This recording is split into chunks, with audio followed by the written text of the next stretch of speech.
Welcome into the Email Online podcast. Mason Voth Gabe Swartz here with you from Email Online. Alec MIA today. He's busy in New York City with everything going on with the Wildcats. So he is getting a little bit of a break from the podcast life. You will hear from him in a little bit, though. We get a little look at the Michigan State side of things. So be sure to stay tuned for that. But first, a time to kind of dive into the Wildcats and what they did over the weekend, and then also what is on the horizon for them, just 2 games away possibly from a Final Four appearance. It's not going to be easy, though. They're going to face a Michigan State team that just knocked off Marquette, who was the 2 seed in the region. And Tennessee, they've kind of skated by a little bit, although they took a pretty strong challenge in Duke head on, and they get to avoid the 1 seed as they're going to face Florida Atlantic. So I guess I'll just start with a basic thing for you, Gabe. Since we haven't gotten your thoughts, what did you think of the way that K-State played over their 2 games in Greensboro, and more specifically, probably the one against Kentucky? I thought that given the words that we heard from Jerome Tang talking about, I'm confident that we're going to have success in the tournament because I'm confident that the first game we have a staff that's going to game plan well. Like, that was a pretty gutsy thing to go out there and say as a first-year head coach, but he backed it up. Like, K-State handled Montana State the whole time. I was working that evening and I had the game on at my desk. I wouldn't say that I watched it as closely as I would have liked to just because of my occupation, but I would say that at no point while I was watching that game did I think K-State was in any danger of losing it. And when you're the 3 seed, if you can accomplish that, I know that like everyone thinks 3 and 14, and maybe it's changing a little because we see another 15 beat a 2. But if you're a 3 seed and you at no point are like, this could be a game, or this could be a game that we're going to have some tough moments in the last 2 to 3 minutes, like that's a success as a 3 seed.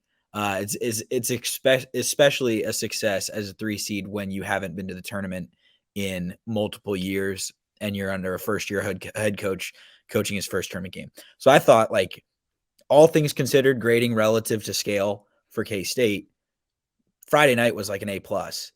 Sunday, I thought that missing the first 12 or 13 threes of the game was probably going to be a hole that dug them a little too deep. And then I realized that my pregame thoughts of, hey, Kentucky's not that good, and Kentucky's roster has a lot of flaws.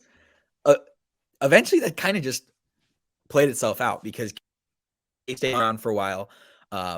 They were able to get a star performance from Marquise Noel.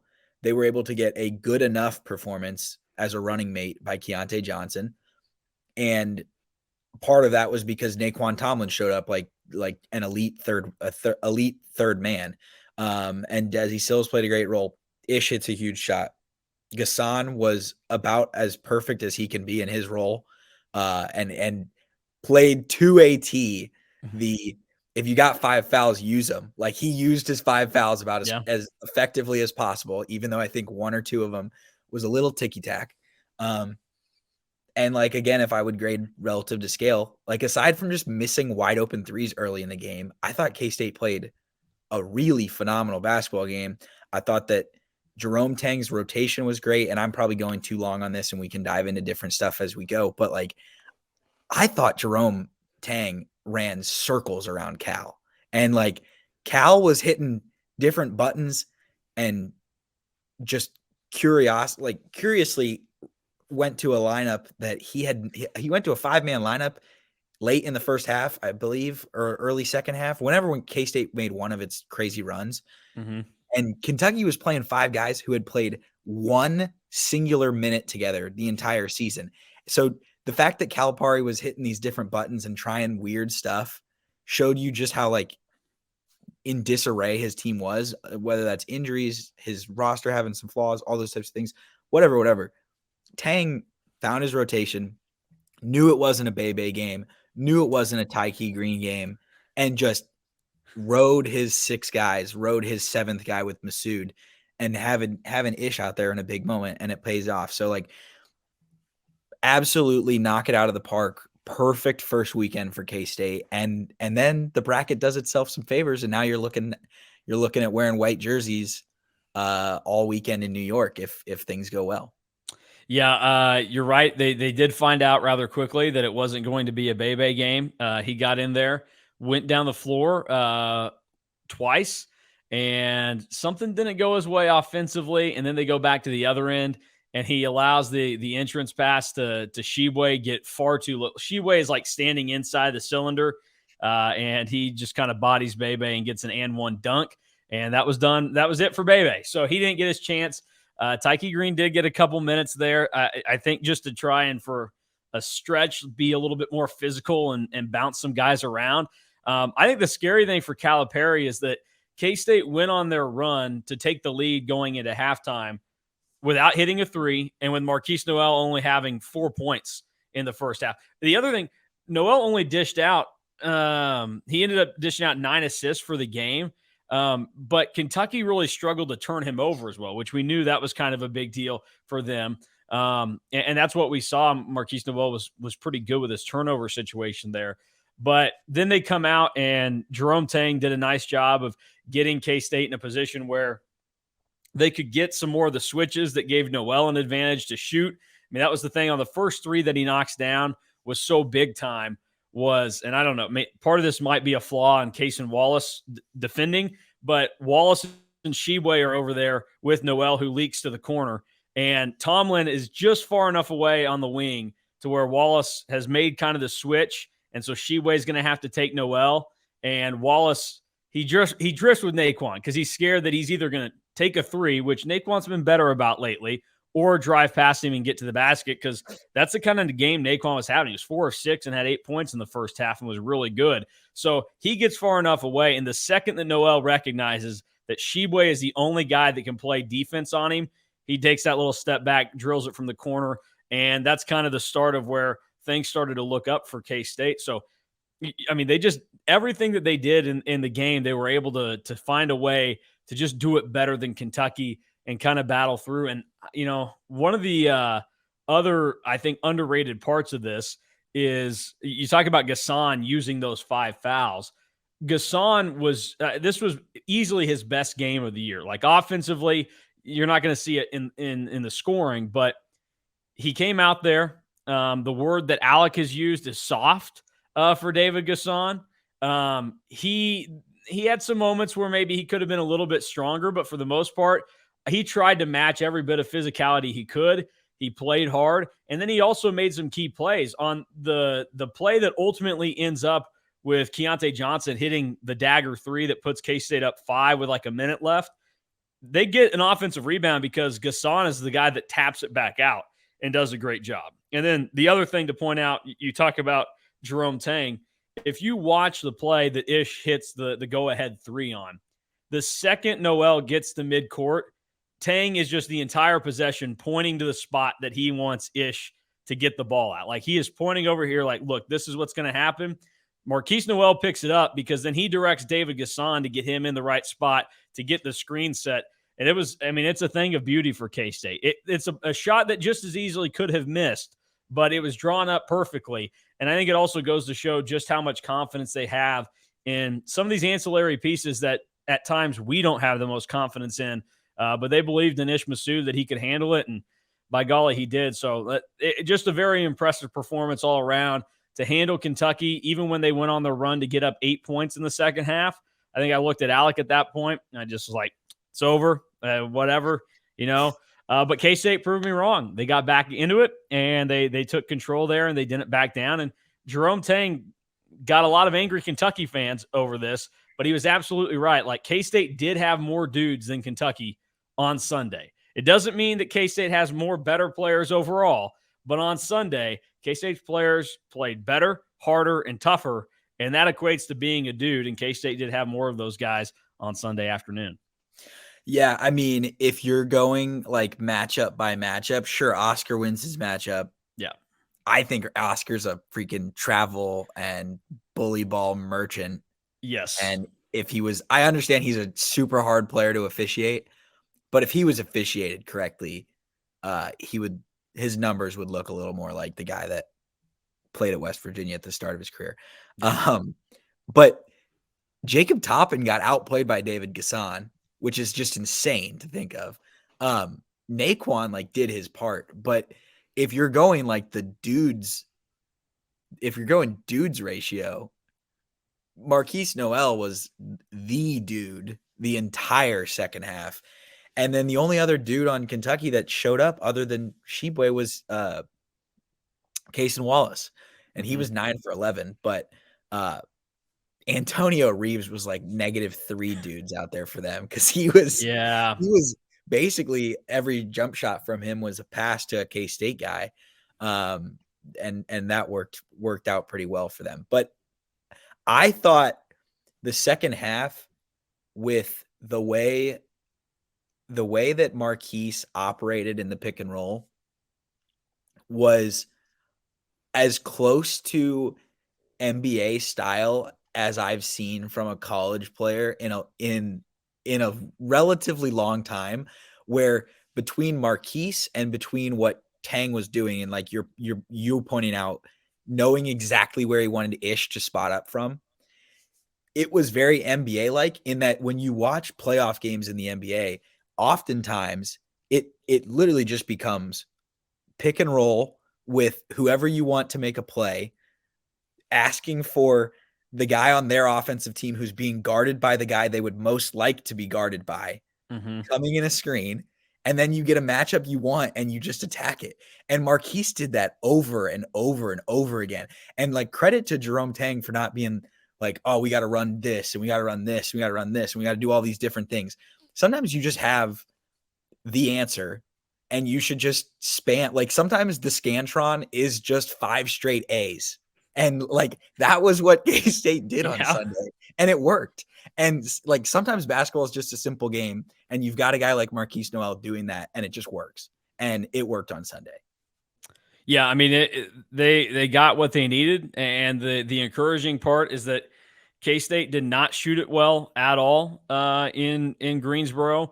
They were 9 of 36 from 3 over the 2 games that they played there. So a little math action, that's 25% for the Wildcats, and yet they were still able to, as you said, get a comfortable win against Montana State. They went on their little run. They kind of pushed it out of the way. You didn't ever have to worry in that game. And you're right. That's all you want in that 3-14 matchup, because so many people are conditioned now to think that the 14 is going to be a little feisty. And certainly Montana State could have been. Raekwon Battle profiled as one of those guys that could make a 14 seed be feisty. He got his, but it didn't matter because K-State kind of got him into foul trouble and nobody else could really step up. And on the topic of Sheboy, like, as much as I hate the guy now because he's just so annoying and he's oversaturated and he's really soaking everything up that he can. And then, a day after they lose, he turns his back on Fairleigh Dickinson. So I'm sure he loved that place like a huge amount. Tobin Anderson, as annoying as that guy is to me right now, Sister Jean Jr. in the same category as Mick Cronin's dad in 2021. Get him off my TV screen. I'm done with him. He did say one thing that I think equates to what K-State realized in the game against Kentucky and also the game against Montana State. And that was, he said, hey, look, we looked at Zach Edey, and in wins and losses, his numbers are the exact same. He gets his regardless. And we saw that with Oscar Sheboy. He got his numbers against Providence. He only scored 9 points, but had 25 boards in a comfortable win for Kentucky. Well, against K-State, like, he's going to body you. You just have to match him enough to where he doesn't have like some insane game. Now, 25 and 18 looks pretty insane. But there's certainly a realm where we could project K-State to have given up more to him. So I think K-State realized that, and it's like, okay, we'll just try and match him physically, see if we can get enough out of it on our end and expose him there. And then everybody else will work and focus on. And some of it's Antonio Reeves just had a terrible shooting day. But another part of that is, like, you don't go 1 of 15 when you're a 40% three-point shooter the entire season unless you're being defended a certain way or getting put in really tough situations. And K-State was able to do that. So I thought they were really good, and it was a good weekend for them. And now it sets up this matchup with Michigan State, where the number one thing that I love about this matchup with Michigan State is the fact that they turn opponents over even less than what Kentucky does. And that was really the shining light in this for K-State, because they turned the ball over 8 less times than Kentucky. It was 16-8. Kentucky turned it over double what K-State did. Michigan State's even worse at that. They're outside the top 300. I think they're like 351 out of 366 Division I schools. They're in the 15% range.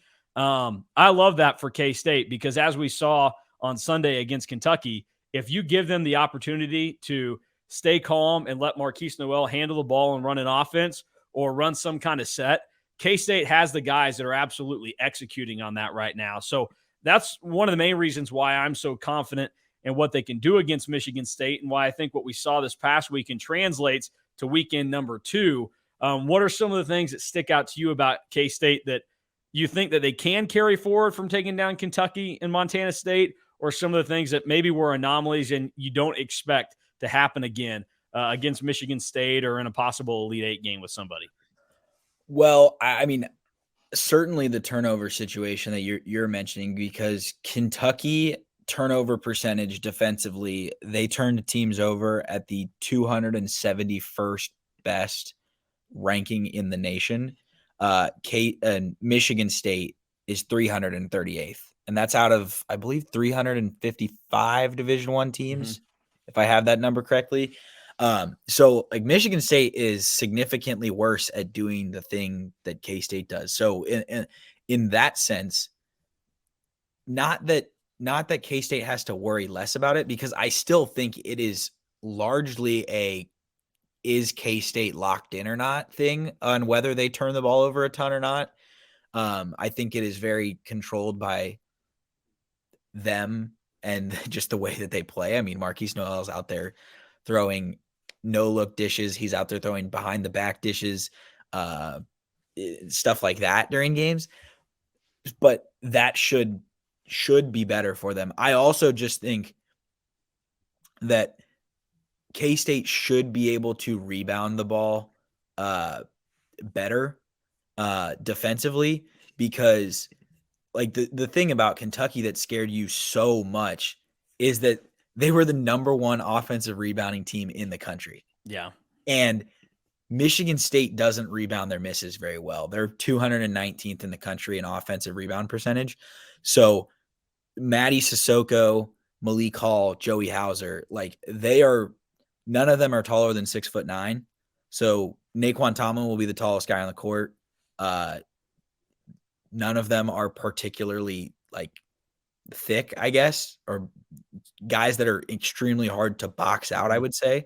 Like all of these guys are positional rebounders. The ball, they don't go and leap over you to get rebounds. They don't go through you to get rebounds. Like the ball has to bounce in the correct direction for them to get it. So if K-State just does what they should and I guess rebounds according to task, they should do well. I think against Kentucky, honestly, at times they were getting offensive rebounds just off of weird bounces. Like there was a ball that dead, like hit in the corner of the rim and just dropped straight down, and Sheboy grabbed it and dunked it. And K-State, I think that was 54-51, I believe. And then Marquise comes down and he's a dude and he pulls up from the logo and hits a 3, and it just doesn't matter. So the 2 areas that K-State has struggled the most consistently is who's going to rebound the ball, because it can be any guy on any night, but also like that's kind of a negative because there's no there's no consistent. I know where I'm getting 9 or 10 rebounds out of that guy or 8 rebounds out of that guy. And then turnovers, and Marquise Noel so far has done, knock on wood, a really solid job of playing within himself while also playing like he's on a massive stage. I would just say, if I was going to have a little worry, and I would whisper this, I wouldn't yell it, I would say first game in New York, first game at Madison Square Garden for a guy like Marquise Noel, who's a little bit of a showman. Yeah, he is. The vitamins might need to be taken, or like the vitamin might need to be taken in the first 2 minutes and then really get it out of your system.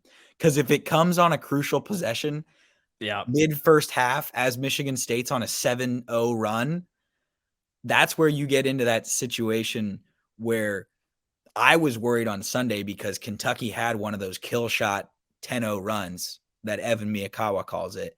And I didn't think K-State was going to answer it. And then K-State went and got, I think it was 8 in a row with the Noel 3. Yeah, they got down 8 and they immediately tied it, basically. Yeah. And it was spurred by Desi Sills, who had 2 takes to the bucket. One that he just finished, and then the other that he got the and one on, which was impressive. Yeah, I mean, I think you're right. Honestly, this is where, maybe someone would tell me that I'm a terrible coach. If I am Jerome Tang, I am aware of this and what's going on.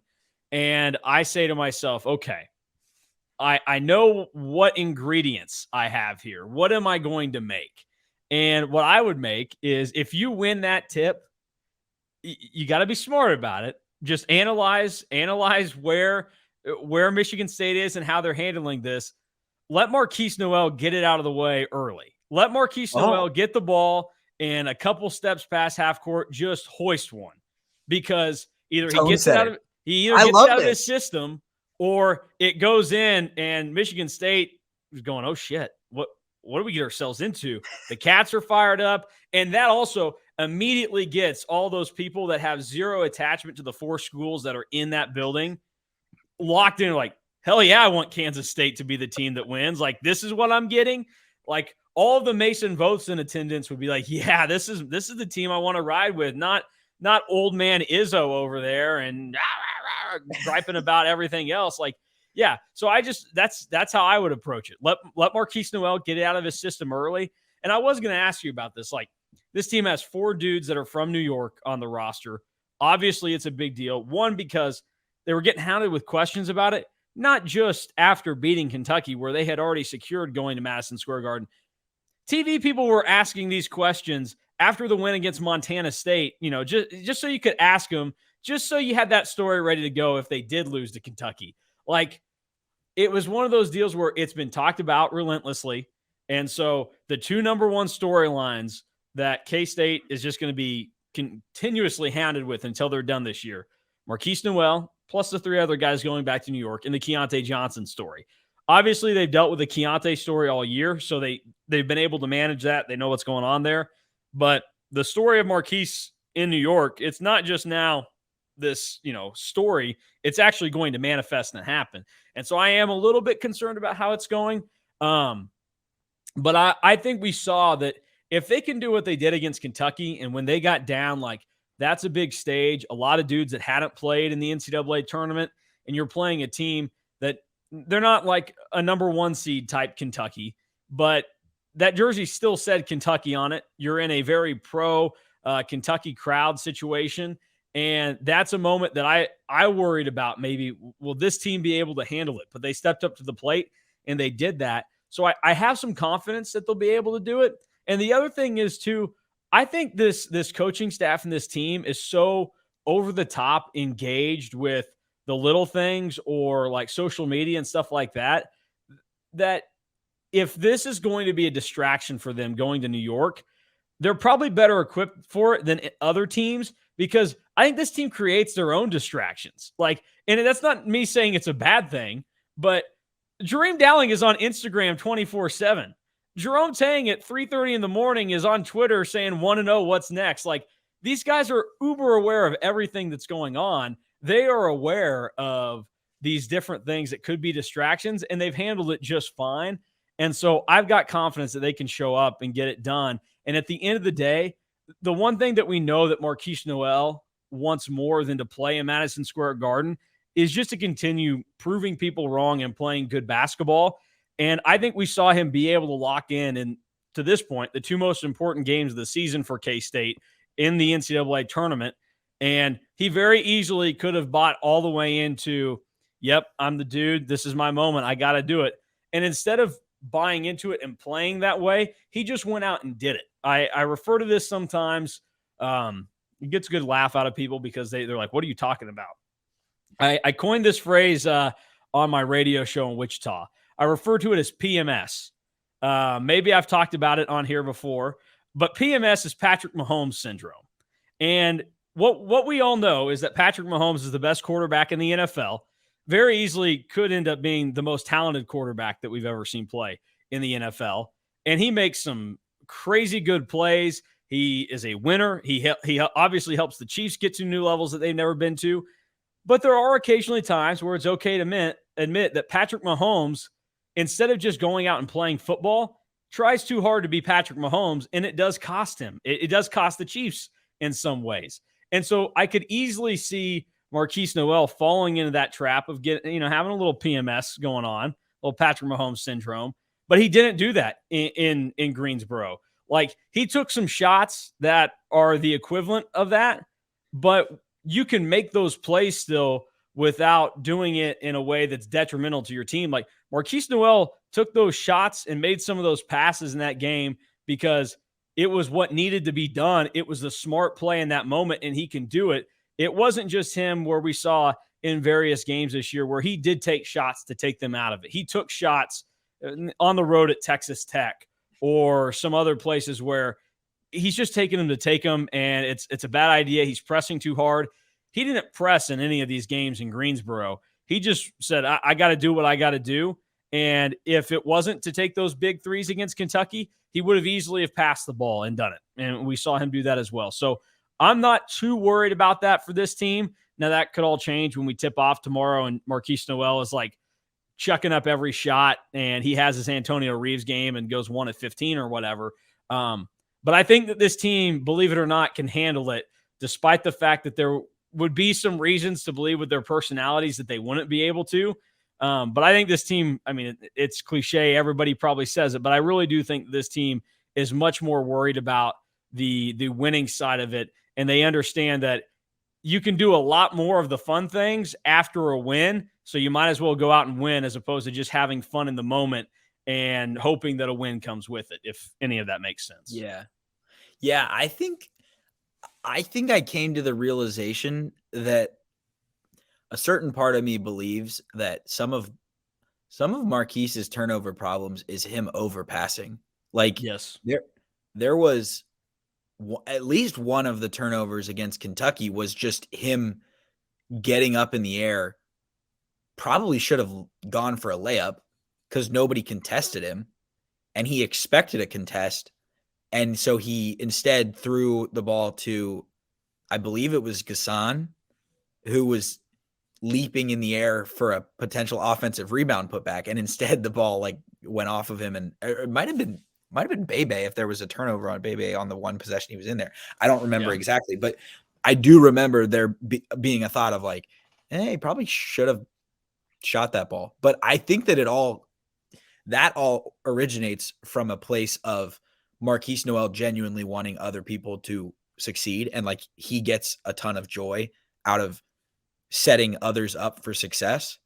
And there are people who have high assist numbers, Rashawn Rondo, because they just want to get assists. Mm-hmm. And then there are other people who have high assist numbers because they make the right basketball play. And so many of the high assist number games for Marquise Noel is because there is a transition opportunity where he could go and drive the ball to the rim, and he looks for someone else and he gets them the dunk because he knows that is the way that he fires up his team. Or he's just looking ahead in transition and he rifles a pass to Naquan, who is a physical freak who can do things in transition that other 6'10" guys cannot do. And that gets things going. So all of that works out. That's why between the fact that Tyson Walker for Michigan State is a Long Island kid. So like, if we're going to do is a New York kid going to be distracted by New York? Well, there's another one on Michigan State. Okay. So it kind of offsets a little bit. And I know that there's more guys from New York on the K-State team, but like, the person it's most likely to affect, the person it is most important, whether it impacts or not, is Marquise Noel. Same thing with Tyson Walker for Michigan State. And I think it helps that because K-State is the highest seed remaining in this region, let's be honest, it's probably the fourth most important region to most national media, because you could go to Las Vegas and everybody loves to go to Las Vegas. Yep. And you could get UCLA, Gonzaga, and UConn. You could go to Louisville and you can get the whole Alabama ordeal of them being the number 1 overall seed.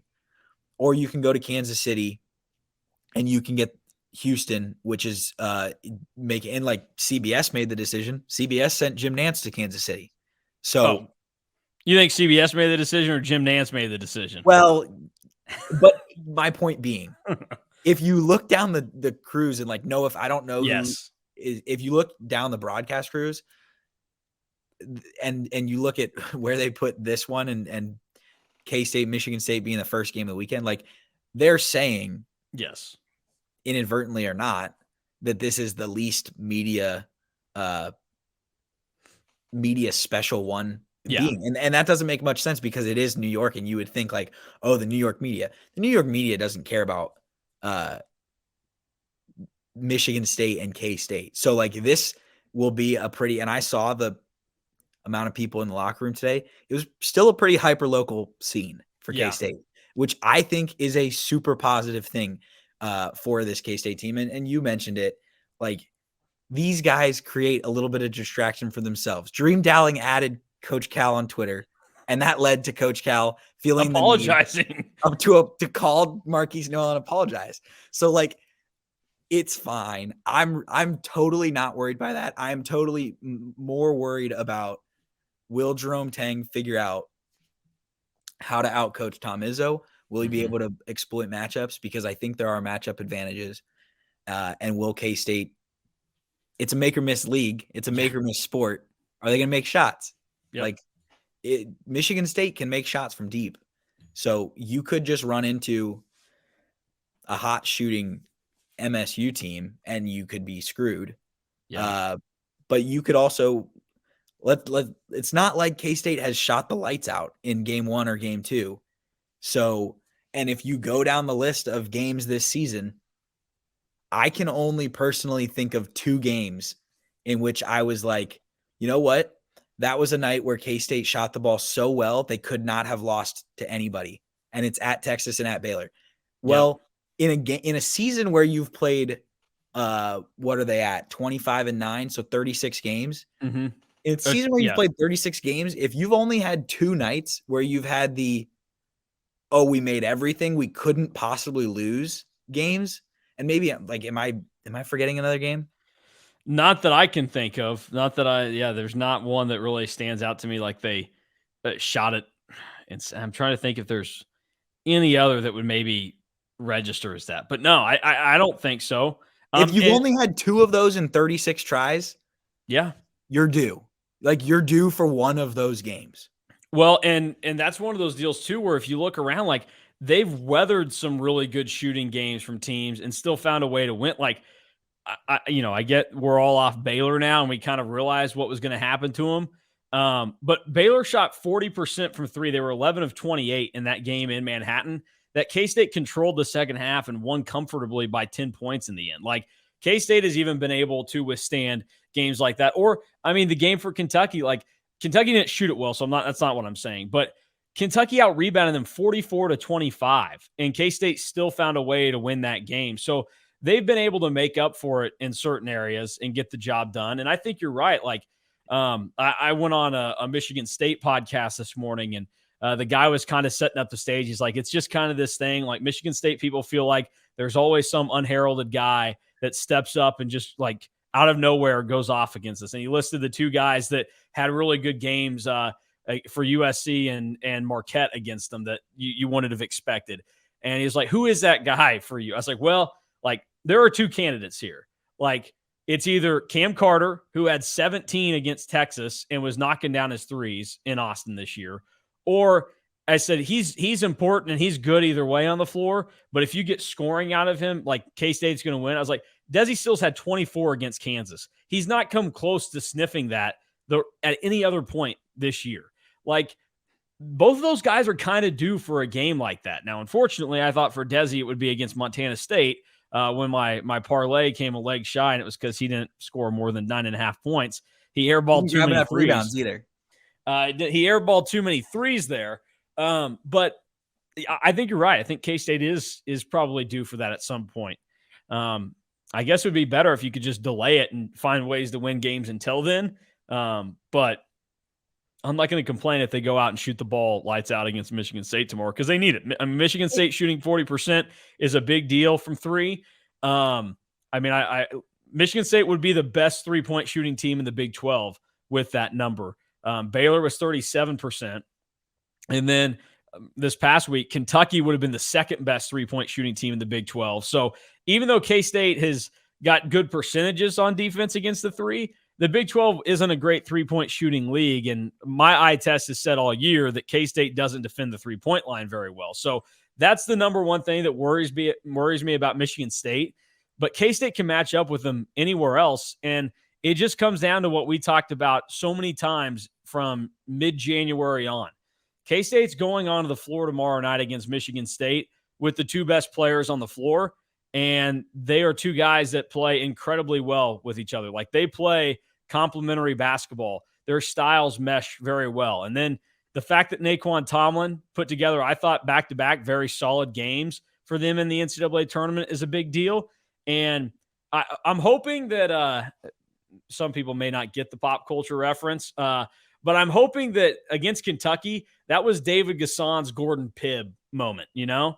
You know who I'm talking about? The guy from Dodgeball that is like just there. He's, the nerd, Mr. Rules guy and everything, but they need him in the end. He's the last man out there. And so they're like, you got to get angry, you got to get mean. And eventually he finally gets over the hump. I'm hoping that was David Gassan's Gordon Pibb moment where now he is set and ready to go to bring, like, he doesn't have to score for K-State, but when he's out there, do the little things like getting a board or be strong against whoever you're facing inside. Like, they can still get you every once in a while because that's going to happen, but just try and stand tall and give max effort.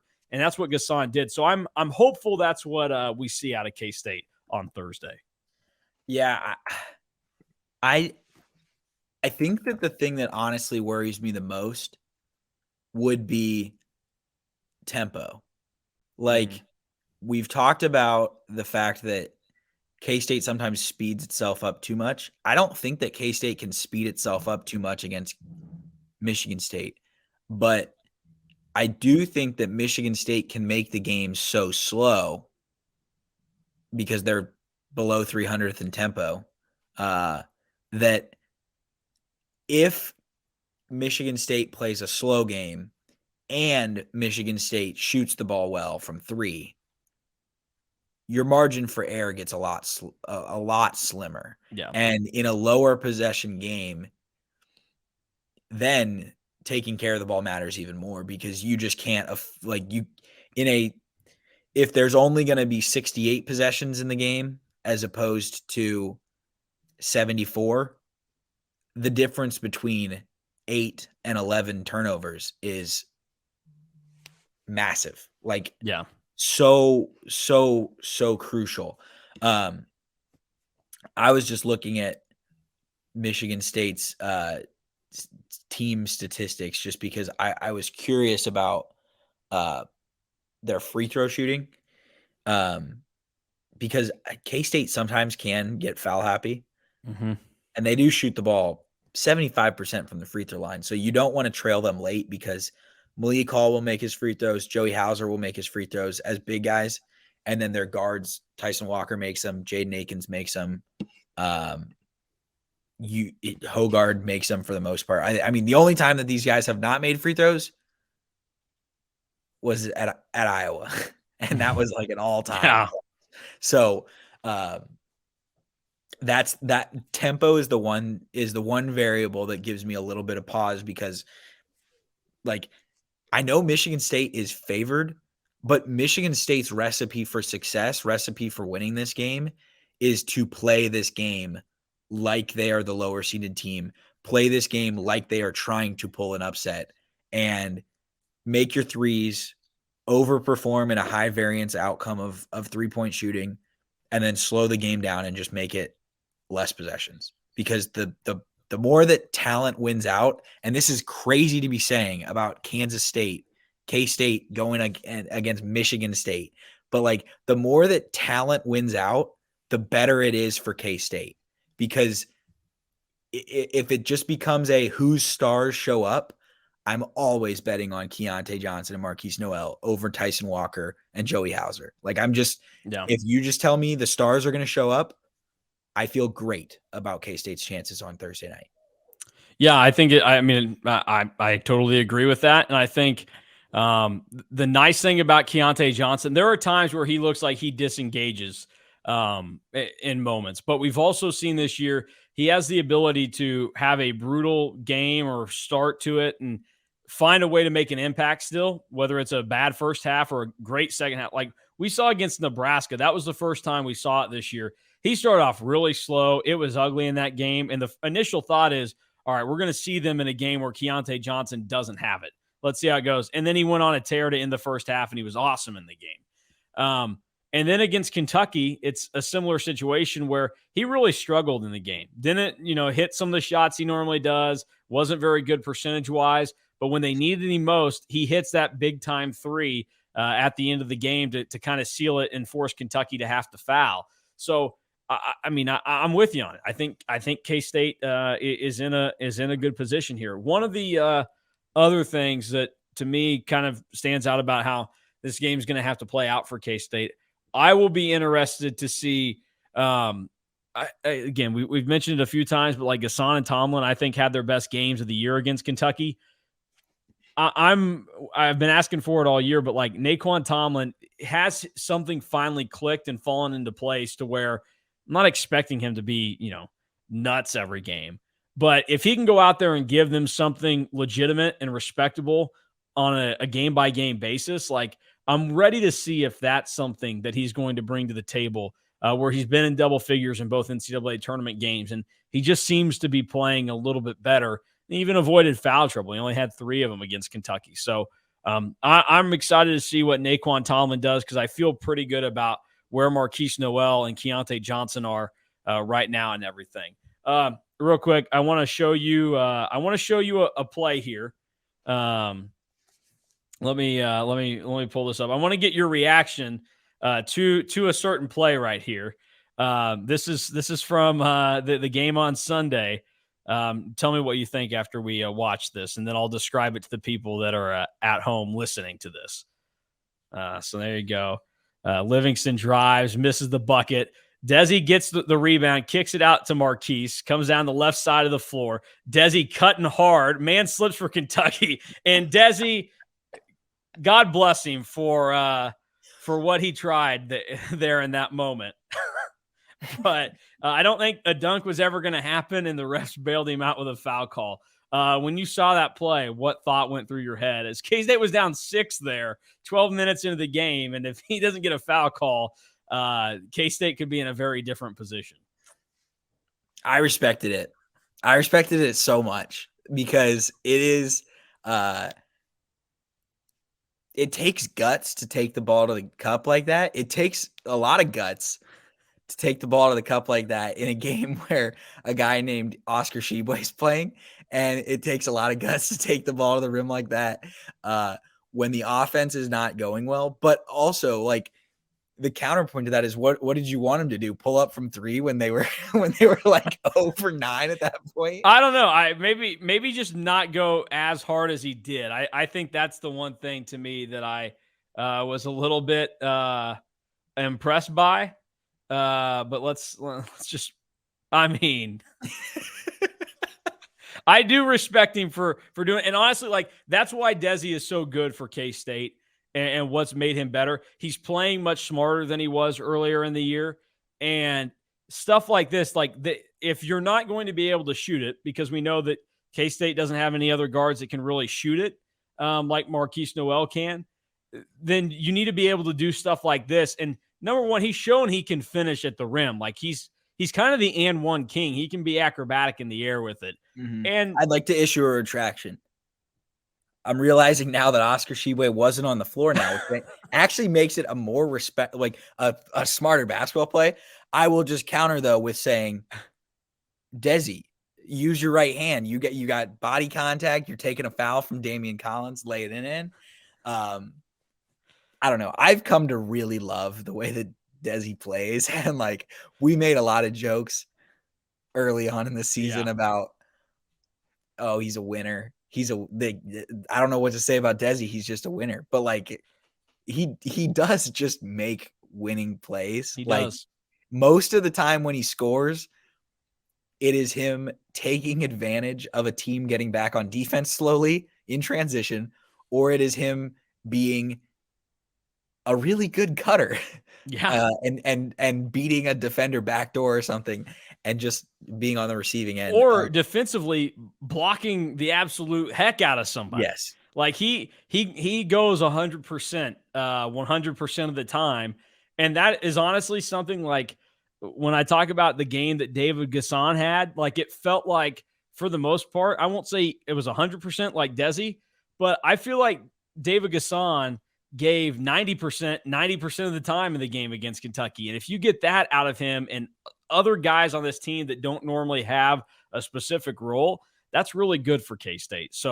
It's a funny play to just watch how it played out with Desi, but it is also one of those that highlights just kind of how important he is to the team and what he does to make a difference for them. So we can laugh at Desi because in the moment you're just like, what are you doing? But he got in there. He had free throws, knocked him down, and he again made winning plays that helped K-State win the game because he had 12 in the game against Kentucky, like a very quiet 12 that he had, mainly because 6 of them came at the free throw line. But he was really good in the game. So, and I've come to appreciate Desi Sills as well because I don't know if I was super vocal about it, but I was very skeptical about Desi Sills when we first heard from him this year and how that went and how things started for him. I was really, really strong against him shooting the basketball because he just was a bad three-point shooter. But he's gotten smart with it now. And there are times where even though the percentage isn't great still, I am more okay with him shooting it. And I think that's also because he's just gotten smarter about it. And I think it's helped that he's been able to use this entire season to get acclimated to playing on a good basketball team again, where he doesn't have to be one of the main guys. And we've seen just how good Desi Sills can be as a role player. And honestly, like we're seeing the Desi Sills that I think they thought that they were going to get at Arkansas before he transferred to Arkansas State. Yeah. What was his first game as a starter? Was it Iowa State? It was Iowa State. Yep. To snap the losing streak. They are 6-1 with him in the starting lineup. Yep. Ignore the West Virginia game because he wasn't there. 6-1 since he got inserted into the starting lineup. So, like we can say all these things of like, they're better when he plays well and stuff like that. But like, there's legitimate evidence that the rotation being figured out and them just playing him as a starter helps. And it's probably the right move because Gasson is limited, but he's important, if that makes sense. Whereas I think Desi has fewer limits to his game. Yeah. Another thing to watch here, this is a couple of general things on Michigan State real quick before we cut to our interview that gives you kind of a little bit more insight into the Michigan State side of things, because that will be coming up. It'll be very, very nice to hear and everything. So one of the things that is notable about Michigan State, they had not beaten until against Marquette, but they had not beaten in their regular season a team that was rated higher than K-State in KenPom. Their best KenPom win in the regular season was Maryland, which is fascinating. And then they only had 5 regular season wins against NCAA tournament teams. Now, obviously, they showed up. They beat USC and Marquette. Impressive enough for them to do that. They were able to control the game with USC for most of the second half. And then they were really kind of in control, too, against Marquette. Another thing that I think is important, because I've talked about the turnovers and how Michigan State is bad at forcing team turnovers. They're even worse at forcing actual, like, steals. So, you know, it's the turnovers is like bad passes thrown out of bounds or travels or whatever. The live ball stuff, actually forcing steals, Michigan State is even worse at. If you want another thing that makes you feel good about it, K-State this season is 21-0 when they assist on 63% of their made buckets or more. 21-0. They have obviously been really good at dishing the ball out. They average 63.7% of their made buckets are off of assists. So that's a good number. Michigan State defensively is, if you look at the assisted field goals made, they are 235th in the country. So they will allow some looks to dish the ball out. And that's just another number to make you feel good about what K-State might be able to do against Michigan State. So I think a lot of this is why I'm feeling so good about K-State going into this weekend, which is probably really stupid. We're probably going to get clubbed in the face for being high on the Cats. But it really does seem like K-State, I mean, there's a reason why they're a 3 seed and they're getting ready to play a 7 seed. Like, they are better than Michigan State. They've been better all season. They have the better players. And statistically and advanced metrics wise, the numbers would seem to indicate that K-State is better than Michigan State. And there's a reason why we should believe that. So those are some of the final thoughts and final notes on Michigan State before tomorrow. Any final thoughts from you, Gabe, on Michigan State and K-State? I had in my bracket, I had USC playing K-State in this game. The more that I watched on Sunday when Michigan State beat Marquette, the more that I realized USC would have done the same thing. And Michigan State won that game because Boogie Ellis had his worst game of the season. And like, I don't believe, as someone who watched the USC Michigan State game pretty closely, and as someone who watched a lot of Pac-12 basketball this year and watched a lot of USC this year, I don't think that Michigan State did anything in particular that truly threw Boogie Ellis off. I think he just missed a lot of shots that he typically makes. So it might sound simple, but if Marquise Noel misses a lot of shots that he makes typically, then like Michigan State's going to win. But in general, I didn't think that Michigan State did anything particularly special, even though their adjusted defensive efficiency is top 35 in the country. I would just say K-State's is better. K-State should be able to it makes me confident with the way that K-State guarded the perimeter against Kentucky and put pressure on ball handlers who were bigger than them, that they will be able to put pressure on guards who are a lot closer to their size. Tyson Walker and Jaden Akins are a lot closer in size to Marquise Noel and Desi Sills than Cason Wallace and Chris Livingston and Antonio Reeves are. So that is a positive for K-State. I think the matchups are particularly great for K-State that Keontae Johnson, if he gets Joey Hauser on switches, should be in like Carmelo Anthony at the Garden mode. Like, it should be go to work, dude. I feel really good about this for K-State. I think that the matchups work well. And I honestly think the only reason Michigan State is favored is because of the dude on the other sideline or the other end of the sideline. Yeah. Like, Tom Izzo gets a lot of respect. It makes sense. I understand it. But my basketball brain says all of the formula, all of the numbers, everything, like it points to K-State being the better team. Also, they've been the better team all season long. They've got the better numbers. And I just think, if you want to go by Tang's words, like they've got better dudes. Yeah. So as long as those dudes show up, they should be good. Yeah. I mean, Tom Izzo, Mr. Fraud. If you're Mr. March, might want to win the thing they call March Madness more than once and have done it, more recently than 2000. He's a lot better than his peers in that league. That is true. Very, very true. So that will do it for this portion of the show. We will now throw to the interview that Alec and I did with Carter Elliott. He covers Michigan State for the Michigan State rival site, as well as a member of the Field of 68 and Sleepers Media. And he very plugged into the Spartans. He very clearly loves his Spartans, but also very well educated on Michigan State and the game of basketball at large. So take a listen to that, get up to date on Michigan State, and then we'll be back to wrap things up here on the Emo Online podcast with Gabe and I.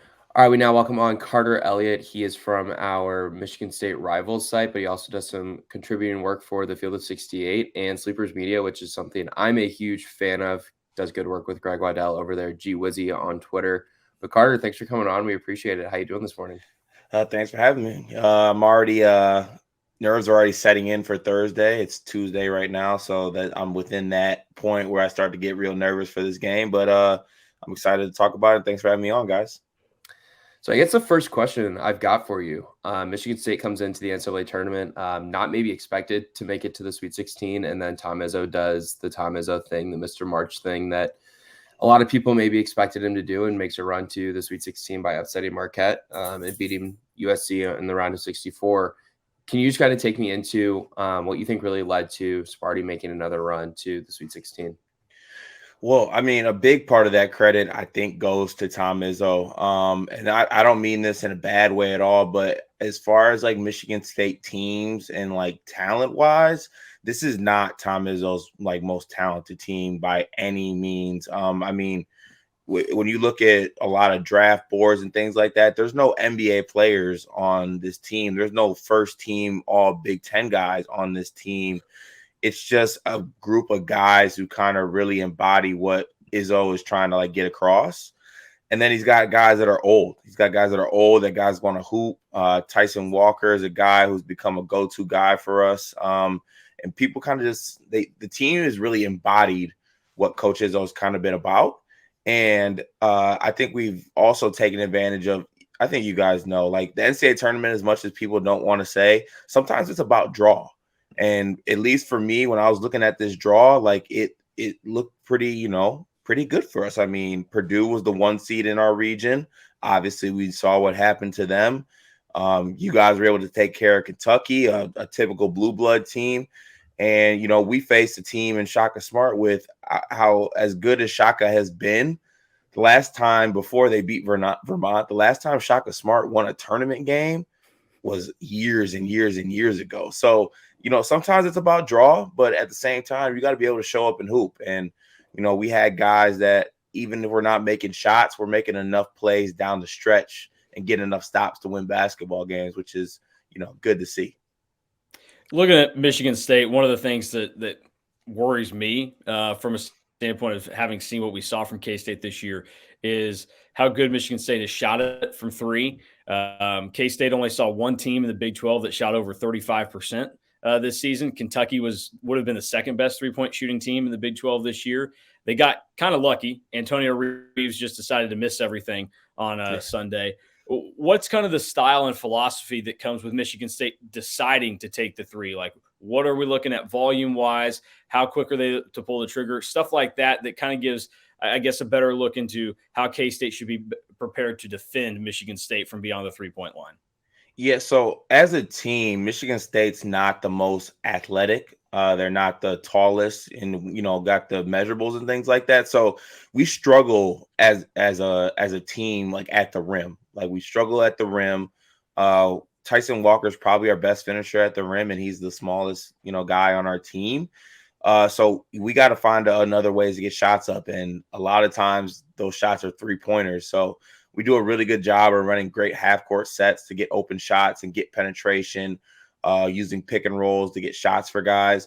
And then guys are just knocking them down at an unreal clip this year. I mean, the least coming into the tournament, last time I checked, I think we were number 6 in the country in three-point percentage. And that comes with, I think, 3 or 4 guys shooting over 40%. I mean, Joey Hauser, who shoots it at a high clip, is shooting close to 47% from three-point range, which is absolutely ridiculous. Jay Nakins had a stretch in the season. I mean, he's over 40 now easily, but there was also a time where he was shooting at late Big Ten play like 50% from three, and that was on like 3 or 4 attempts a game. And then you have Tyson Walker as well. So we have a lot of good three-point shooters who get a lot of shots up. Unfortunately, we haven't seen that in the first 2 games of the tournament. I don't know how that bodes for you guys, because eventually we're going to have to knock down threes. I don't know if it's going to start against you guys. I hope it does. But yeah, they have a system where they get them up, and we know we got a lot of guys that can shoot it. So you got to let it fly to make it. Carter, when you look at this Michigan State team, I think a lot of people coming into the year in the Big Ten world were looking at that backcourt of Tyson Walker and AJ Hoggard as probably the best in the Big Ten. And I feel like at the end of the year, a lot of people maybe weren't saying that. Do you think that that group was still one of the best in the Big Ten? And what's the value of Jaden Akins being in that rotation consistently? Because he's battled injuries a lot this year, and you talked about his shooting there at the end. Yeah, Jaden got off to the slow start because of that foot injury that he had. He had a stress fracture in the summer, literally right before practice started, right when practice started. So he basically lost a good amount of his preseason. So he was kind of a little bit slower to come along, kind of had to find his role, his niche. But, you know, throwing the best backcourt in the Big Ten around, I don't think people – obviously you want to be the best backcourt in the Big Ten, but, you know, realistically – you look at Penn State, Jalen Pickett, to me, should have been a first-team All-American in my eyes, and him alone probably had the best backcourt in the Big Ten to me.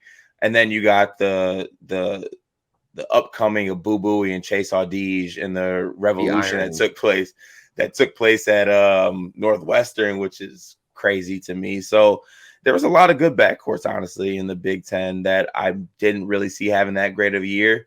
Now, in their own right, AJ Hoggard and Tyson Walker are pretty good themselves. AJ Hoggard can sometimes be a roller coaster ride, but you know, Tyson Walker has been one of our most consistent players this year, averaging just like over 14 points a game, being our closer and being that guy. Like, I think in March and to win, you got to have a guy down the stretch. Like, speaking to you guys, you got Noel, like that's a guy. Keontae Johnson, that's a guy, and not like you got to run a set for him. It's 4 minutes left in the game. It's a tie game. Let's roll the ball out, and I got a better player than you. Let's let him go score. Like Tyson Walker is that guy for us. So having that is key down the stretch, because when you don't have it, and I don't mean to harp on it too much, but like down the stretch, what was Purdue doing? They didn't know what to do. It was a tie game, and they were struggling, trying to throw it in Zach Edey, and they're quadruple teaming them. And Braden Smith, Foster Lawyer, and Mason Gillis like just tightened up. They didn't know what to do. So being able to have that guy down the stretch to make shots for you is huge. And, you know, we had that in Tyson Walker. I think it's interesting to look. You mentioned Michigan State not having knockdown shots really yet. They're, I think, 7 of 30 through their first 2 games from 3. K-State is only shooting 25% from 3 in their first 2 tournament games. They were pretty bad in Greensboro. So it feels like something has to give there. And then you mentioned Marquise Noel. Obviously, he's been on a tear.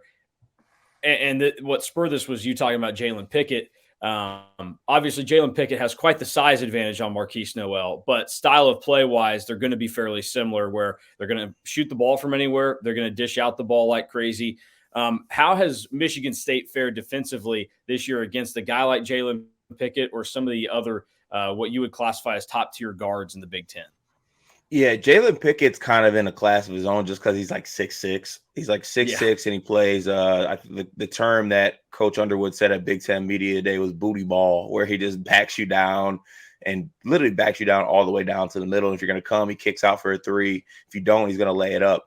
But one thing that we do have is we got pretty good guard play defensively. Jaden Akins has been sensational this tournament as far as guarding people. AJ Hoggard, even in his own right, has been sensational. You know, we were able to shut down Boogie Ellis. We were able to shut down Tyler Kolek, you know, Big East Player of the Year. So we have guys that they compete defensively, and they really get after it. And, you know, Noel's going to get his. He is. I feel like that's going to happen. I'd actually like to get your guys' thoughts on Noel, because I did watch a lot of Kansas State basketball this year, and it seems like he can kind of be feast or famine sometimes. Like, because he tries to make the really good play, the really good pass, he'll have some games that are just like, you know, a lot of turnovers. But sometimes you play through that. I feel like Kansas State plays through that in general. But, yeah, it's a situation where we have guys that take the challenge, whether it be Jaden Akins, AJ Hoggard, Tyson Walker, for his small stature, extremely quick hands, and very competitive defensively. Like, you don't want to play with the ball around him. He'll definitely take it. So I think we got some guys we can throw at him. I'm honestly more scared of the Keontae Johnson matchup, because we play Jaden Akins at the 3. Jaden Akins is 6'3". He's competitive. He's a great defender, but I know Keontae Johnson is 6'6", and he's built like a bull. So I'm more scared of that matchup and what we're going to do there. But, yeah, I think we got enough guards defensively that'll be able to compete and kind of get after it to take their shot at Noel. AJ going to go hard defensively or what? Hey, we'll see. Man, AJ is You never know. You might get AJ from the first 2 games. You might get AJ from Big Ten tournament where he's literally on the bench disrespecting his coach, and it was the worst look of all time that I've seen. So I've said it many a times with Greg on our Sleepers podcast. We need AJ to find the middle. We don't need him to play out of his mind great, but we can't have these games where he is letting his play determine his effort and his body language, because he's our point guard. Whether he's not our best player, but AJ is probably our most important player, because I think people feed off him. And if he has bad body language and his effort is off, which has happened sometimes during this year, it sends a ripple effect throughout the team, and we don't play as well. So him kind of finding that average, that middle, is what we need out of him. I think that'll help our team kind of reach its ceiling. Carter, when I think back to the summer months and Coach Izzo and his lack of interest, I guess you could say, in going to the transfer portal to add, in my opinion, what was a big need for this team in the front court, I actually think it maybe ended up working out all right for them in the long run, considering the depth they've been able to develop with Sissoko, Kohler, and Cooper in the front court. But do you feel like that those 3 players give Michigan State enough in the front court, not just specifically in this matchup, but really over the course of the entire season? It's twofold for me. I feel like Izzo, just his personality, he wants to be like, no, you guys shut up. I don't need a center. I'm going to roll with the guys I got. I'll be okay.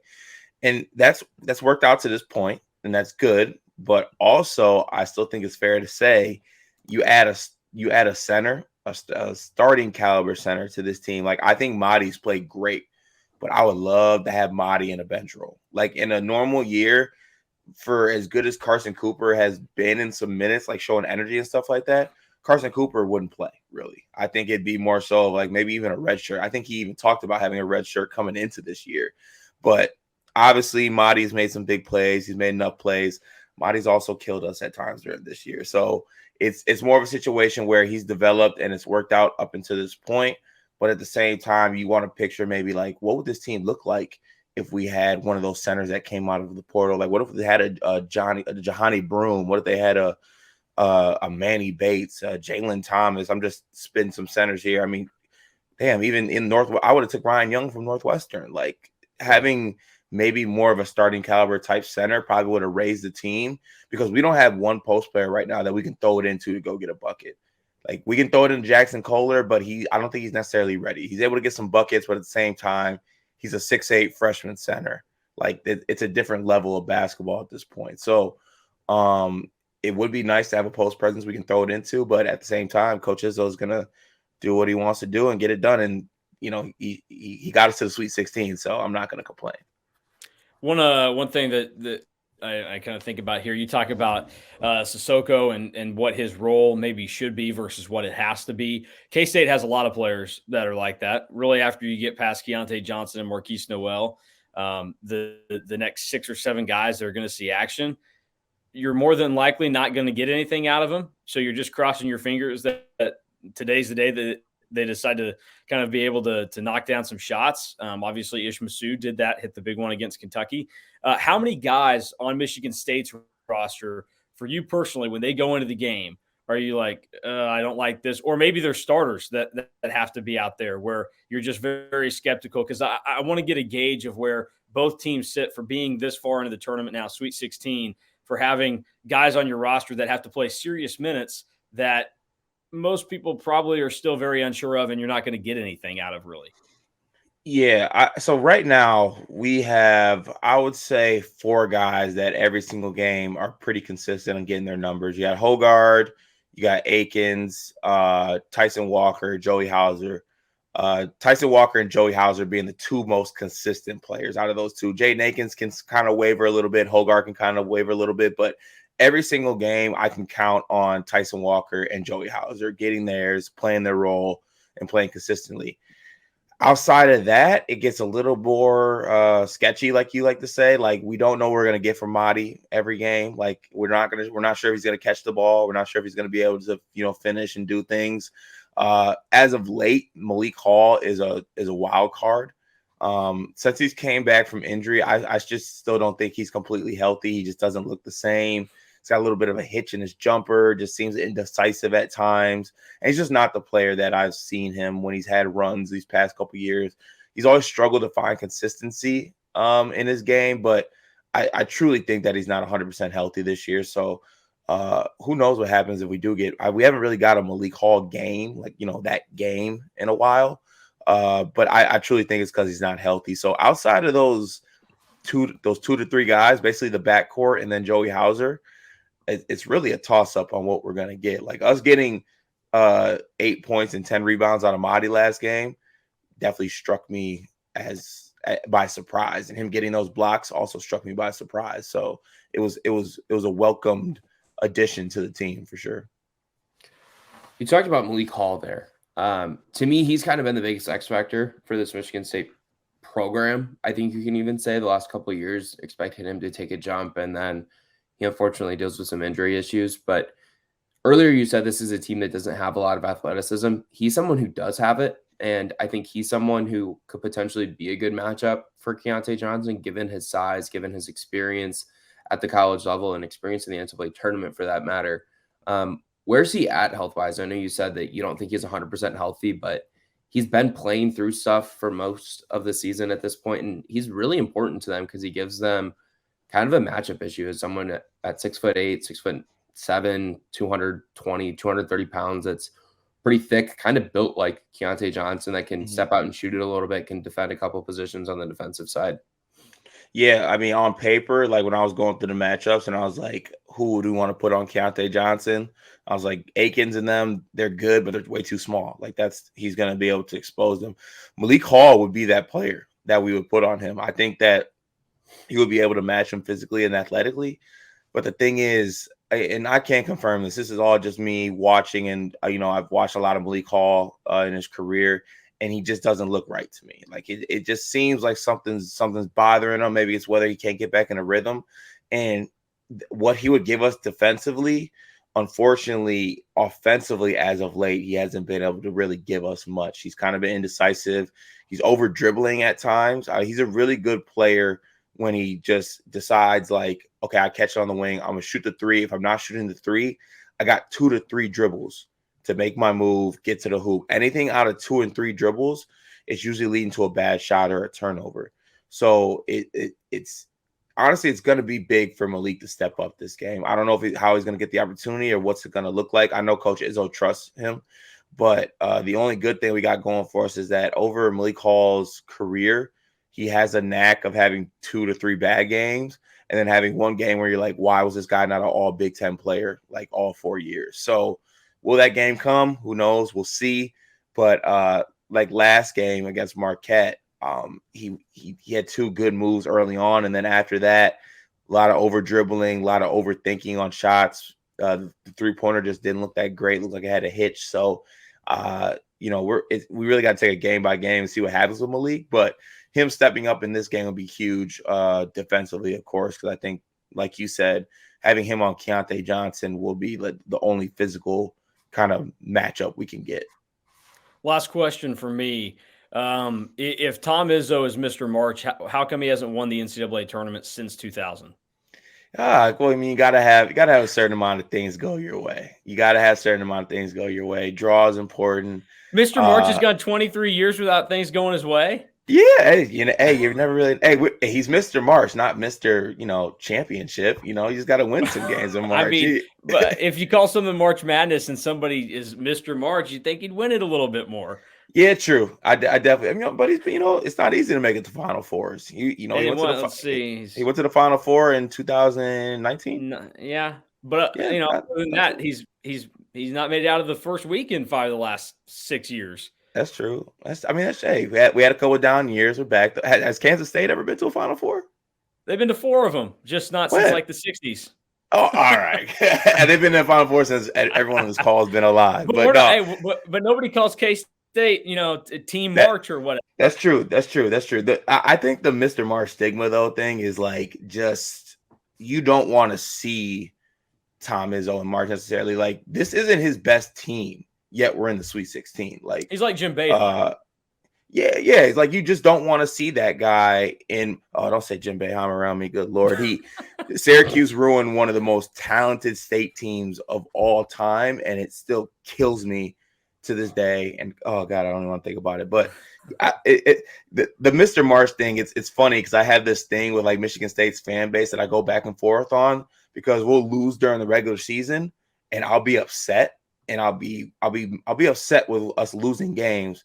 And someone will tweet me or someone will just tell me, oh, just wait till March. I'm like, no, I don't want to wait until March. Like we just lost. We almost just lost to Nebraska at home. Like, what are we doing here? Like, I don't want to wait until March. But, at the same time, when you go across the country, and I feel like if you ask coaches and they're like, what's a list of coaches you probably don't want to play in March? I think Tom Izzo will kind of fall into that mode. But I do agree. Having a championship would solidify the Mr. March thing, but Final Fours and Elite Eights and things like that count as well. They're all important, and he goes on runs. I've always, the Mr. March thing. I'm like, I don't know. We've had like how many coaches over the last X amount of years that have won multiple? Like, Yeah, I know. It's a stigma. It's a stigma thing, I think, especially because like I guess I don't know. Like when we had like a couple former players on, they're like Izzo just has a different aura around him when it's March 1st. And it's just like, it's just different with his mindset and how he's locked in he is. And who knows? It's pretty, I'm not really on board with the Mr. March thing as much as others, but I do love my ball coach. So he's like the anti John Calipari. K-State goes from seeing the guy that likes to win like the summertime, and then now they get the guy that just actually likes to win the thing that's important. Yeah, like even outside, I mean, you just don't want to see. It's a guy you don't want to see in March. Like there's some coaches that I'd be fine with seeing in March. Like outside of this year, like obviously Rick Barnes is in the Sweet 16 this year, but before that, like no one's scared of Rick Barnes. No one's scared of Brad Underwood. Like that's what it is. They don't make it to the second weekend. So there's no one's scared. No one's scared of Matt Painter, and that's crazy because I love Matt Painter. Like Matt Painter is one of the best X's and O's coaches. Just ball coaches in general. It's sad that, he wins a Big Ten regular season title and a Big Ten tournament title and then loses to the shortest team in Division I basketball who plays in a high school gym. Like that's crazy. But, that's what March is. It's different. It's hard to win in March. Not every team can do it. Real quick, Cart, before we get out of here. I'm a Big Ten guy. You know that. You're obviously a Big Ten person at heart. When you look at the struggles the Big Ten has now had in 3 straight NCAA tournaments, not getting more than 1 or 2 teams to the Sweet 16 or the Elite Eight, and no teams in each of the last 2 Final Fours, despite having some high-seeded teams, some 1 seeds. What do you think it is? Because I'm of the belief that it's a style of play thing, and it's something that comes down to the Big Ten playing basketball like it's still the 1980s and 1990s, and the rest of the country kind of adopting to a more modern style of play. And coming to the Big 12 and covering Kansas State this past season and seeing the way a lot of Big 12 programs play on the defensive side, on the offensive side, there's not a lot of consistency across the league and how everyone plays, and they all kind of do their own thing. But in the Big 10, everyone kind of does the same thing. It's very post-entry, turnaround, hook shot, off the glass, 2 points. Let's go back and play defense, and let's not switch. Let's play drop coverage. And I think that has a lot to do with the struggles that the Big Ten's had in the NCAA tournament. But what is your opinion on it? And what can the league do maybe to find more success in the NCAA tournament? Because the meme is getting old for people, I think, across the country that the Big Ten has no success in the NCAA tournament. Yeah, it's getting old for me. Listen, my program hasn't made it to the Sweet 16 since 2005, so it's real old for me. Man, I bet. You know what? Like outside of, obviously I mentioned it earlier, like draw is important. It really is. Like people overlook that sometimes. Sometimes the matchups just don't go your way. A lot of it's having some type of, I don't know, luck or play with your draw. But outside of that, it really is a style of play thing. Everything in the Big Ten is so centered around beating other Big Ten teams. And to beat other Big Ten teams, you need a post player, a gaudy post player that you throw the ball into, you give it time to time, and you do these things. And that just doesn't, that style does not translate to March. I think, and I'm actually stealing this from my co-host Greg on this one because I think he put it pretty perfectly. Big Ten teams are so worried about winning the Big Ten and beating each other. Like that's all they're doing. They're formulating their team to win the Big Ten, to beat the likes of Purdue and things like that. they're not formulating a team to win in March. And in March, it comes down to guard play at the end of the day. Having a good post player is good, but you're going to need guard play in March, and you're going to need guys that are able to take over games. And that's why, like, when I was coming into this, when I was filling out my bracket, like the Big Ten teams that I had, like maybe having to make a run was the Penn State's, because Penn State's style of play is completely different from everyone in the Big Ten. And that's why it gave so many people in the Big Ten problems, especially in the Big Ten tournament. Like they gave people problems. Northwestern, guard play. They had guys that guard play and shoot the ball. Michigan State, we don't really have a post player. I mean, we have Mahdi, but we're not throwing it into him. So we rely heavily on our guard play. So you got to be able to have guards in March to win. And the thing is, I don't know what's going to change the Big Ten style of play. That's the thing, because Matt Painter is going to continue to recruit 7'5" dudes to the end of time, and everyone across the Big Ten is going to see that, and they'll be like, we got to stop that guy. Let's go get another tall center. Let's go play this certain amount of game. So I don't really know what's it going to take to kind of change that. I mean, credit to Penn State and Coach Shrewsbury. I think he kind of changed that narrative this year, but I mean, with everything that's been going on, he's probably not going to be at Penn State next year. So no. right back to square one, throw it into the post, shooting on the peach basket style basketball to the end of time. And we'll continue to lose in March, which is bad vibes for everybody. Yeah, it's certainly not. Well, and I just think like Mason, for example, is like a Big 12 guy, right? And I think a lot of other conferences enjoy like making fun of the Big 10 at this time of the year, but it's starting to get old where like you turn into March Madness Live or March Madness Tonight after all the games are done, and every single night they're talking about this many Big Ten teams are gone. And it's like, I kind of want different analysis at this point. And that's what it is for me. And I'm also mad at the Big Ten. Like if any Big Ten people hear this, I'm mad. Like why? I feel like Michigan State, Michigan are like the two teams that got to carry this team to get into the second weekend. Like Purdue was able to get in last year, but I'm looking at the rest of the conference. Like Purdue, you're the National Player of the Year. Find a way, man. Like find a way to be fairly diggers. Find a way to get to that second round and see what happens. Indiana, don't lay over and die against Miami. Like, come on. You got Trace Jackson-Davis. You got this great team, and you just basically lay down and die and don't try to fight back and get punched in the mouth multiple times and have no type of fight back. Illinois, I'm not necessarily that mad at. Arkansas has got a backcourt full of NBA players, but also at the same time, show some fight, all right? You're making the Big Ten. You're making the Big Ten look bad. So I need everyone to step up. I'm looking at Michigan State too. Even though we're in the second weekend, I need them to get back to. We're getting a couple McDonald's All-Americans this year. The state of Michigan basically has to carry the Big Ten, and I'm sick of it. I need other teams to step up. Well, maybe they will do that. And you stepped up coming on the pod for us today, and we appreciate that. So thanks for doing that for us. And will I see you in New York? I will not be in New York. I will be mentally preparing here. I struggle with watching games in person. I don't know. I can't do it, especially if I got my media credentials, because there's a certain media role like stigma you got to fit into. And I'll tell you right now, if Jaden Akins is in the transition and he puts one on Tomlin's head, I'm not going to be quiet. Okay, I will be screaming. So I choose for the betterment of keeping up the image. I gotta lay low. Yeah, we were held pretty honest this week. We were directly behind Iron Eagle and Jim Spinarkle, so we were on our best behavior to not be caught by the cameras. Why Noel was doing all that, you were trying to keep it together? Because I was losing it. I think the entire game, I was just holding my hands tight and getting sweaty palms and everything. Because I can keep it in pretty good, but it's all bouncing around all over the inside of me. Alec asked me after the game, he's like, "Is that a game that like you would rather like watch at home or be there for?" I was like, I actually just kind of prefer to be there because I can kind of keep myself like outwardly down a little bit, but inside like it's a mess because I've been covering K-State since I was a sophomore in college. They're working for the radio station in Manhattan and everything. So I've been able to wash most of that fan stuff away, but they're my school. They're the team that I've watched since I was young. Like I will always want to see them do well. And like these games do still mean something to me. And I'm not ashamed to admit that. Hey, and that's how it should be. And I'm just glad that both of us are in the second weekend and Kansas is at home, by the way.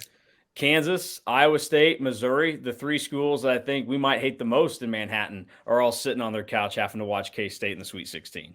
That's got to feel good.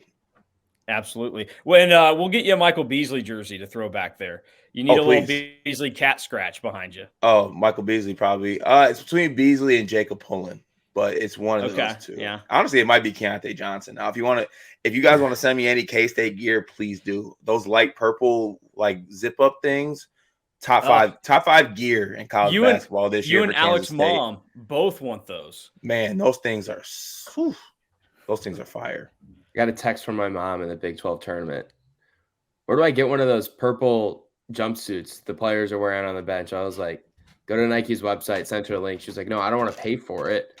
Like, I mean, then I don't know where you want to. I don't know what you want from me then. Yeah, what do you think? I have connections to K-State's apparel team? Like, no, I'm not that plugged in. Like, I can't just get free stuff. So, but yeah, funny. Anyway, Cart, thanks for coming on. Appreciate it, and thanks for all the good conversation and good insight on Michigan State. But yeah, appreciate you guys. That was Alec and I's interview with Carter Elliott. Good look at everything that's going on with Michigan State. You can decipher there how much you think is true, how much you think isn't, because obviously we're all going to have our own personal spin on it. He's going to have his Michigan State spin that maybe tells him, hey, this is a good thing. And I obviously have my K-State spin that tells me it's a good thing. But look, I've been around K-State basketball for quite a while now in my life. Let's see, I turned 25 in 2 weeks. So for almost 25 years, I've been around K-State basketball. There's only been one other time that I felt like I felt really optimistic about what K-State was going to do. And it was when Dean Wade had his reverse jam on Brady Manick to clinch the Big 12 title in 2019. And I sat back in my chair behind the basket at Bramlage Coliseum. And for the first time ever, I said to myself, holy crap, K-State's going to play in the Final Four this year. I truly believed it. Little did I know on that same play, Dean Wade broke his foot. And so K-State did not go to the Final Four that year. They didn't even win a game in that NCAA tournament. However, I do think K-State is in a position this year where they have the dudes, they are healthy, and I really do think with the way that this bracket has played out for them, get past Michigan State, and you've got either Tennessee or Florida Atlantic. Florida Atlantic shouldn't be there, and Tennessee, I don't know. At some point, they're not going to score the ball enough to win 4 games in a row in March, and they may have a tough time with K-State. And I told myself, if K-State got past Kentucky, they could have beaten Marquette. Marquette scared me, but now it's not Marquette. Kentucky is the best team K-State will have to face until they'd have to play Alabama in the Final Four. K-State should be able to get this done. I really do actually believe that it's going to happen, which is crazy to think about because I've not felt good about anything. I mean, anytime you grow up around something or you're a fan or associated, you try to tell yourself all the reasons why it's not going to happen. And for one of the very few times in my life, I can absolutely see why this is going to happen for K-State. And I'm fully bought in, and I fully anticipate this time next week, a lot of people in purple getting ready to travel down to Houston for the Final Four. So with that being the premise or the expectation, I guess, my question to you then would be, what is disaster mode look like? Like, what is the way that K-State loses this game in which we walk away from this, K-State fans walk away from this going like, what in the world were they thinking? Like, what would the process be where you're not just like, oh, we got good shots, they got good shots, they just made more shots than us. Like, what is process-wise, what would frustrate you most if you're a K-State fan? Because I think I have my answer, but I want to hear what you think. I think the scary thing that kind of stands out to me is if we look at how the season has gone and certain things play out. The two scenarios that I think you put them together, you get the worst case for K-State is the game starts up, Keontae Johnson picks up one bad foul early in like the first minute or something, and you go, okay, whatever, just a foul, game's getting started. And then however many seconds later, he picks up an offensive foul on the other end, and Keontae Johnson's immediately in foul trouble. Like, we're talking 2 fouls in the first half. Maybe he sits, or Jerome Tang did play him in the first half with 2 fouls over the weekend in Greensboro, and he did a good job of managing it, but he picks up that third, and so you have to sit him. And then at that point, Marquise Noel is on an island, most likely, because we talked about somebody could step up and have one of those games where you just shoot lights out and whatever. But it's more likely that Cam Carter's not going to hit shots for you. Desi's not a good enough shooter. And so Michigan State just has to pack that lane and make sure that whoever's on Noel, just don't give him any space, which leads to Marquise pressing a little bit in New York City. And he has one of those high turnover games that it's not just he turns the ball over with, whatever else that happens. It's really bad live ball turnovers at midcourt where it's a weak pass or he gets his pocket picked and it's easy fast break points for Michigan State. That to me is the way that I see this thing spiraling, is that Keontae Johnson isn't of any service early because he's taking himself out of the game with fouls. There's too much on Noel's plate. He forces it too much, or he just can't totally do what he wants. And Michigan State is kind of able to get up and pull away early. I mean, very similar to like K-State never really had a chance against Loyola in 2018. Like, they let Loyola get out to a big enough lead. And because you're looking at a team that didn't really have a ton of guys that could just go score at will, like Barry Brown had that in him, but it was really only him. And then you're reliant on other guys hitting shots around you. That to me is the thing that stands out that I would be most worried about. And I think that makes sense. I don't think that's just like, everything's going Michigan State's way. No, K-State would do some of that to themselves and really hurt them, because like that's what happened to K-State against Loyola. K-State was 6 of 26 from 3 in that game against Loyola. Mike McGurl was 0 of 5. Kamau Stokes was 1 of 6 in the game. And Barry Brown was 0 of 4. So like, that's kind of how things played out in that game for K-State, and they just never gave themselves a chance. So that to me is how I see it. I don't know which way you view it coming out. Yeah, I mean, I was going to say, because I was so impressed with the rotation on Sunday that I will say it would be, and I know that the 2 possessions that Bebe was in for were just so bad that it was an immediate yank, and it was just such an immediate, like, he's just not the answer for Oscar. Like, it just, nope, like, not happening today. I understand that was, it was probably so bad that it forced the hand, but like, nothing on Michigan State is going to force your hand into not playing him. Nothing. Matty Sissoko is not doing anything in one play that is going to make Jerome Tang be like, nah, can't play him. And that's why I'm saying they have to have the staff control, not to be mean to anybody, but just to realize, like, ride with the guys who got you here. Ride with your best hands, and don't force yourself into asking 8 guys to play 10 plus minutes, 9 guys to play 6 plus minutes. Because when you do that and you go to a bigger bench on a team that doesn't necessarily always get the most consistent bench play, when you do that, you're inviting more variables. So I would say, barring just an absurdly bad performance of any sort from Gasson or Cam Carter, it does not need to be a Tyke Green game, and it does not need to be a Bebe game. Don't do that to yourself. Don't force yourself into playing more than 7 guys, and just let the results play out as they may, and go from there. And then the other thing I would just say is, in a game where there will be low variance, the nightmare to me would be what was happening mid first half, when you get yourself into a spot where there's too much of Keontae Johnson fading from the hoop. I know that statistically he is better at the shot than a lot of people are, but he has an athletic advantage against Joey Hauser, and he has, in my mind, either an athletic advantage or it's just about equal against Malik Hall. The message needs to be to Keontae, like, take the ball to the cup, do it under control, because I know that every once in a while he drops the shoulder and he gets an offensive foul off of it. But like, go up strong, go against them. Don't force yourself away from the hoop. Don't make it easier for them to guard you than it should be, because they should have trouble guarding you. So I would just worry that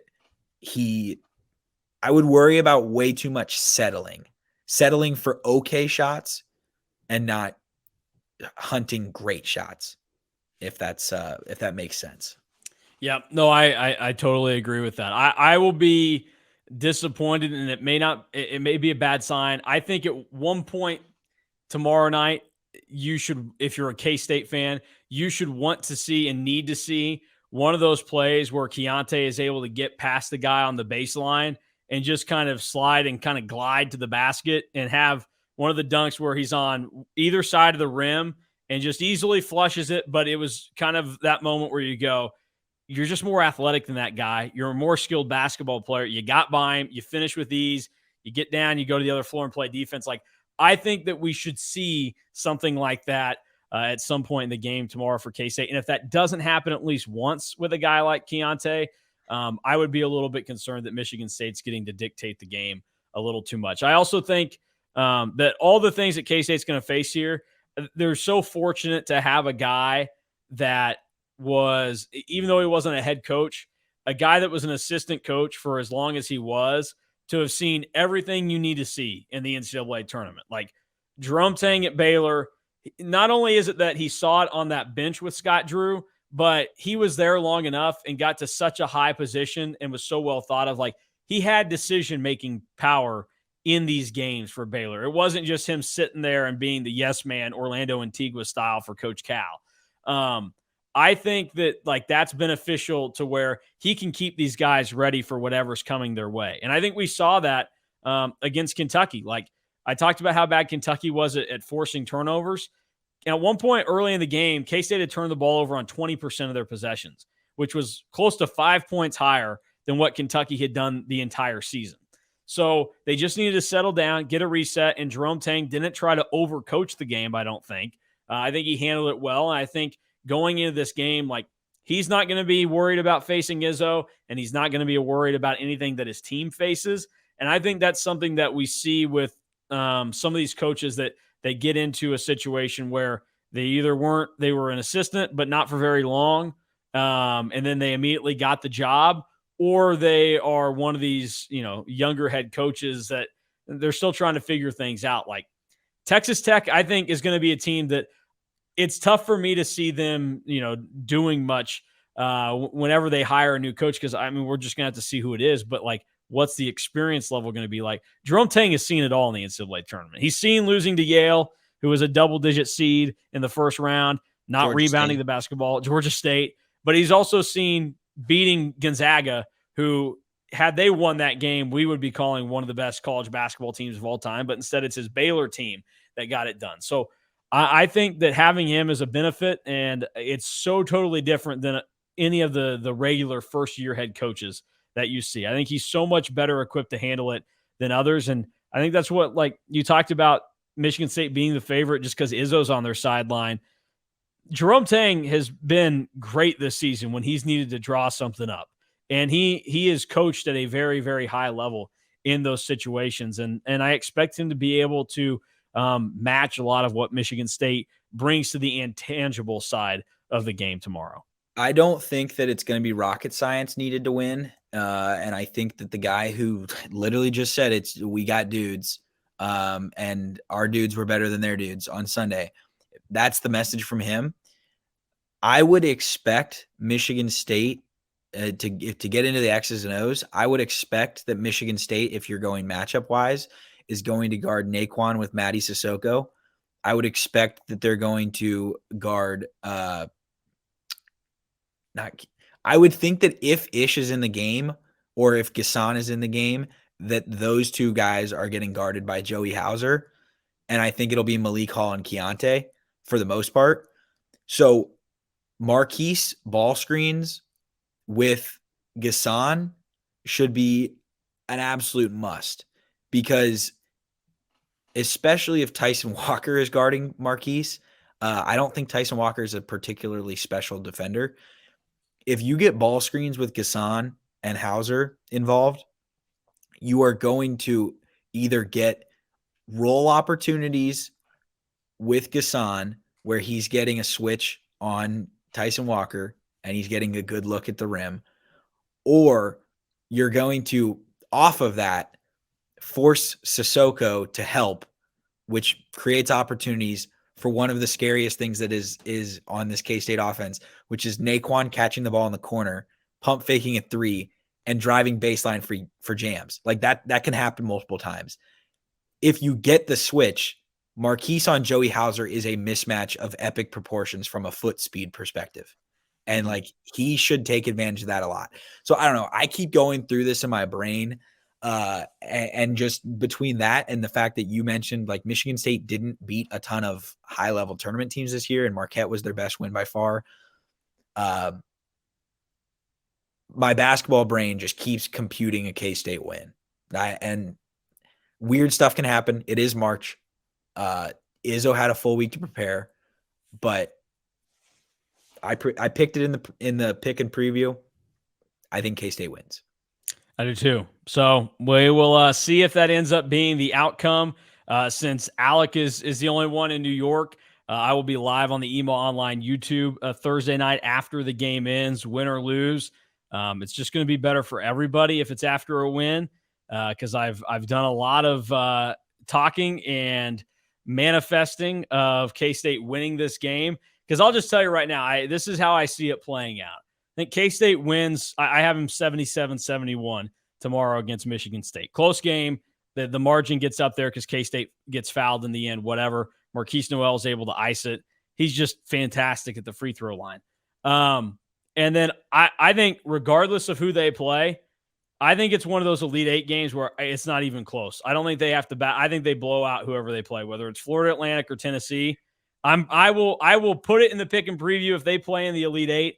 You can make it be FAU. You can make it be Tennessee. I'm taking K-State by 17 in that game. I really think that K-State's going to – it just makes sense. Like 59 years is far too long for a program like K-State to have not been to a Final Four, especially when you consider that like 1964 is the last one. They had another quarter century after that where they were still a legitimate – like, I wouldn't say a power, but they were one of the 10 best programs in college basketball over that next quarter century. And they had dudes on those teams, and they still somehow didn't get there. And now we've seen teams that have come up just short with guys that, like the 2010 team, like should have been there, could have been there. And Butler was able to get them. And then the 2018 team with Loyola. So it all seems to make too much sense. This team is too good. The energy and everything going on is just at such a high level right now that I feel strangely confident about how this is going to play out. And I'm sure it'll all bite me in the butt because, like, that's all I've ever known. But also at some point, like, you kind of just have to look around and say, maybe this is our year. Like, things have gone really well if you're a K-Stater this year. Like, football season was a blast. Like, that played out as well as it possibly could have for you this season. And basketball season has been amazing. Like, Jerome Tang, year one, has gotten this thing from the grave to a really high level, and now he's chugging you along where you could be in a really special place. So I oddly enough just think it's going to happen. But tomorrow night after the game, I'll be live on the Emo Online YouTube. So be sure to go get subscribed over there right now if you're not already. You can turn on the notifications so you know when we go live. And we'll have the instant recap from that. Also, plenty of coverage over on Emo Online the next couple of days. Alec in New York, so he's bringing everything over there. I don't know what the final result is going to be, but he is working on something really, really cool with Marquise Noel's brother. So we should have that up before tip-off or sometime this weekend. So that will be something to look forward to. And also some football news over there today and a recruiting update with Caden Massey, a top target in the state of Kansas of 2024. So a lot of stuff going on. Good time to head over to Emo Online, get signed up if you aren't already. And if you are, we appreciate it and look forward to talking to you again and recapping everything in full on Friday. Hopefully Alec is able to join us for that one, or maybe he's having too good of a time in New York. But that'll do it for Gabe and I. And we appreciate Carter Elliott stepping in and filling us in on the Michigan State side as well.